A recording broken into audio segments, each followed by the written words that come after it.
Halo teman-teman, Assalamualaikum warahmatullahi wabarakatuh. Gimana kabarnya teman-teman? Semoga teman-teman semua dalam lindungan Allah ya dan diberikan kesehatan lahir dan batin. Nah teman-teman, kali ini saya mau sharing sama teman-teman tentang sedikit barang, sedikit stres. Nah teman-teman tahu nggak sih, awal mula saya memulai untuk hidup minimalis itu adalah karena begitu banyaknya barang yang saya miliki sehingga saya itu merasa bahwa selalu merasa stres setiap hari. Nah, teman-teman, kali ini saya mau sharing sama teman-teman. Semoga teman-teman bisa mengambil hikmahnya, bisa diambil sebagai pelajaran, dan juga teman-teman mulai berbenah gitu ya untuk teman-teman yang memang mau menjalani hidup minimalis saja. Kalau yang memang belum mau atau belum cocok dengan gaya hidup minimalis ya nggak apa-apa buat jadi referensi aja ya teman-teman. Nah, oke. Okay. Nah, teman-teman, saya mulai dari awal mula saya ya, memulai hidup minimalis, singkat saja.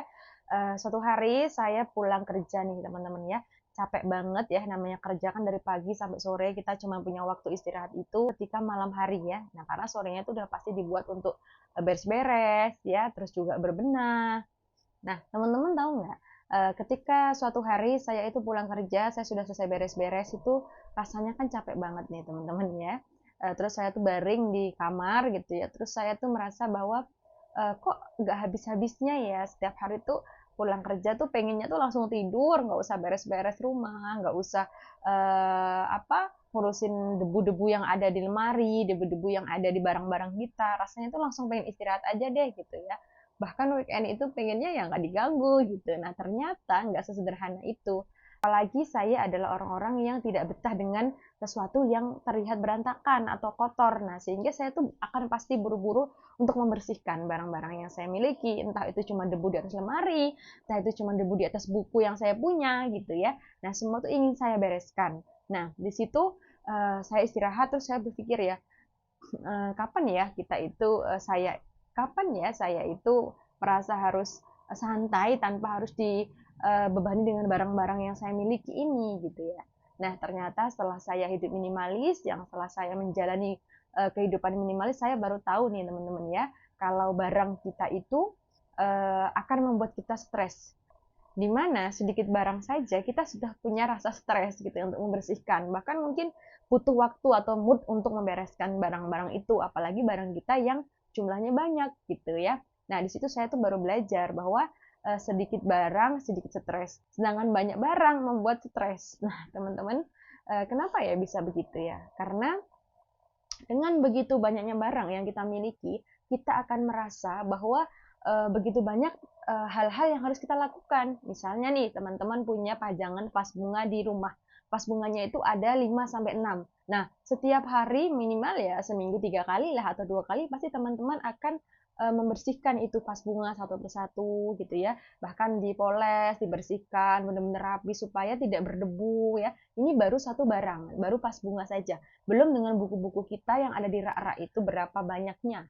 Terus juga teman-teman juga pasti punya pakaian-pakaian yang teman-teman mungkin ada satu lemari, dua lemari, bahkan banyak gitu ya.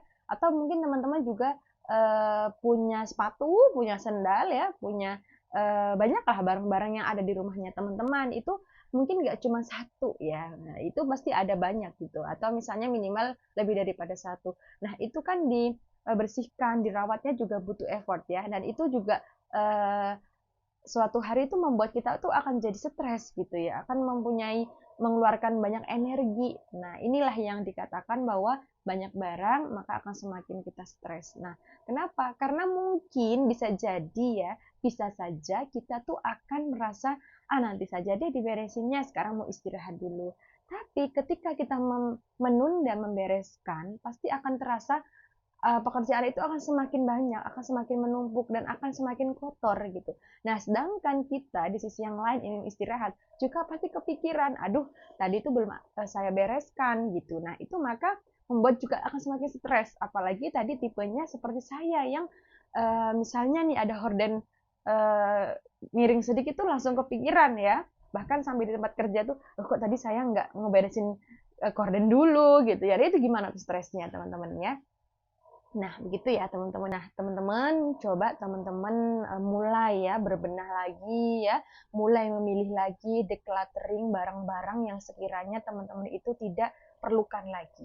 Bahkan untuk waktu 1 sampai 2 bulan itu misalnya kita taruh kotak terus kita tulisin ini calon decluttering gitu ya. Nah, berarti itu sudah tertulis nanti bakal akan diberikan kepada orang lain atau mungkin di pre-love ya atau mungkin nanti dijual lagi gitu ya dan lain sebagainya. Gitu ya teman-teman ya. Kenapa banyak barang sama dengan banyak stres? Karena tadi ya, energi kita itu sudah digunakan sangat banyak untuk kegiatan sehari-hari. Belum lagi untuk mengurusi schedule pekerjaan kita. Mungkin ada kepentingan yang lain. Kalau misalnya ibu rumah tangga dengan anak-anaknya, orang tua dengan anak-anaknya juga, dengan cucu-cucunya, kalau suami dengan pekerjaannya, kita dengan diri kita dan juga anak-anak kita ya dan juga pekerjaan kita yang lain. Nah, itu sudah menguras habis energi kita. Apalagi kita harus membereskan barang-barang kita yang banyak banget gitu ya, yang itu bisa mengganggu uh, pekerjaan kita sehari-hari ya. Apalagi tingkat stres itu semakin tinggi ketika kita itu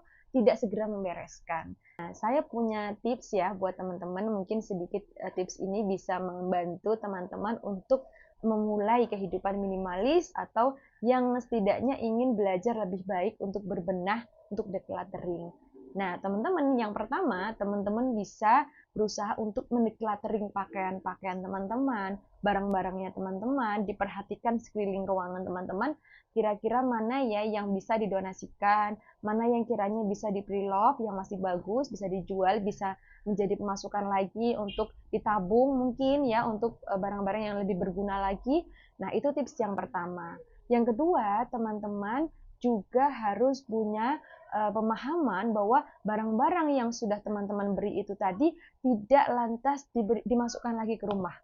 Maksudnya apa? Ya kita kan sekedar membereskan mungkin bisa, tapi nanti ketika sudah keluar rumah, terus kita tuh ada barang yang sama yang tadi seperti kita pakai, kita beli yang kita punya, terus kita berikan orang lain, kita ada rasa ingin membeli.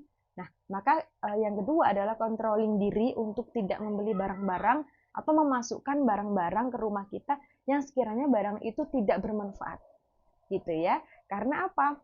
Karena dengan banyaknya kita membeli barang, menambah barang, itu akan membuat rumah kita itu yang besar menjadi sempit dan yang sempit itu menjadi lebih sempit lagi. Nah, disitulah tingkat stres juga akan semakin tinggi. Nah, gitu ya teman-teman ya. Kemudian yang ketiga adalah coba teman-teman mulai belajar untuk hidup tidak tergantung dengan barang-barang gitu ya. Karena barang-barang yang kita miliki itu memang adalah bagian dari hidup kita, bagian dari kemudahan untuk menjalani aktivitas hidup. Tapi bukan berarti barang-barang yang kita miliki itu, jika misalnya sudah tidak ada fungsinya lagi, ya silahkan diberikan kepada orang lain, atau mungkin di pre-love tadi, atau didonasikan, atau mungkin dibuang ya. Nah teman-teman, karena biasanya nih teman-teman, kita tuh akan merasa sayang dengan barang-barang kita karena dia punya memori atau mungkin dia punya cerita yang menyedihkan, menyenangkan, yang akhirnya kita tuh sulit untuk memberikan itu kepada orang lain. Padahal sepatu kita itu tadi, barang kita misalnya sepatu ini tadi itu sudah buluk gitu ya, tapi kita tumpuk-tumpuk menjadi tumpukan yang sangat tinggi di sebuah rumah kita atau di sudut gudang dan lain sebagainya. Ini masih ada dalam sepatu. Belum lagi nanti pakaian yang kita punya memori yang banyak. Belum lagi nanti banyak lah ya teman-temannya barang-barang itu yang akhirnya membuat kita tuh tidak rela untuk melepaskan. Bahwa barang-barang ini tadi sudah habis masanya, maka ya sudah selesai. Karena sudah habis masa pakainya, silahkan diikhlaskan, silahkan diberikan kepada orang lain gitu ya teman-temannya. Yang keempat adalah teman-teman coba terbiasa dengan kondisi rumah yang tidak ada barang.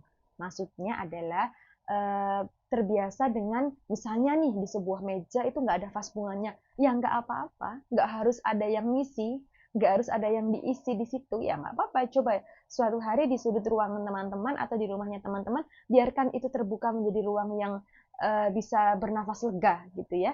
Nah, pasti nanti lama-lama teman-teman akan terbiasa dan mulai sedikit demi sedikit mengurangi stres yang teman-teman miliki. Ini hanya ini yang bisa saya sampaikan ke teman-teman untuk sharing kali ini. Semoga bermanfaat ya teman-teman. Kalau teman-teman punya ide atau misalnya teman-teman tertarik dan menyukai konten-konten yang saya bagikan di YouTube, nah teman-teman bisa komentar ya, kira-kira ke depan saya bahas apa lagi ya. Terima kasih ya teman-teman. Jazakumullah khairan katsiran. Assalamualaikum warahmatullahi wabarakatuh. Yuk hidup minimalis, yuk hidup berkesadaran.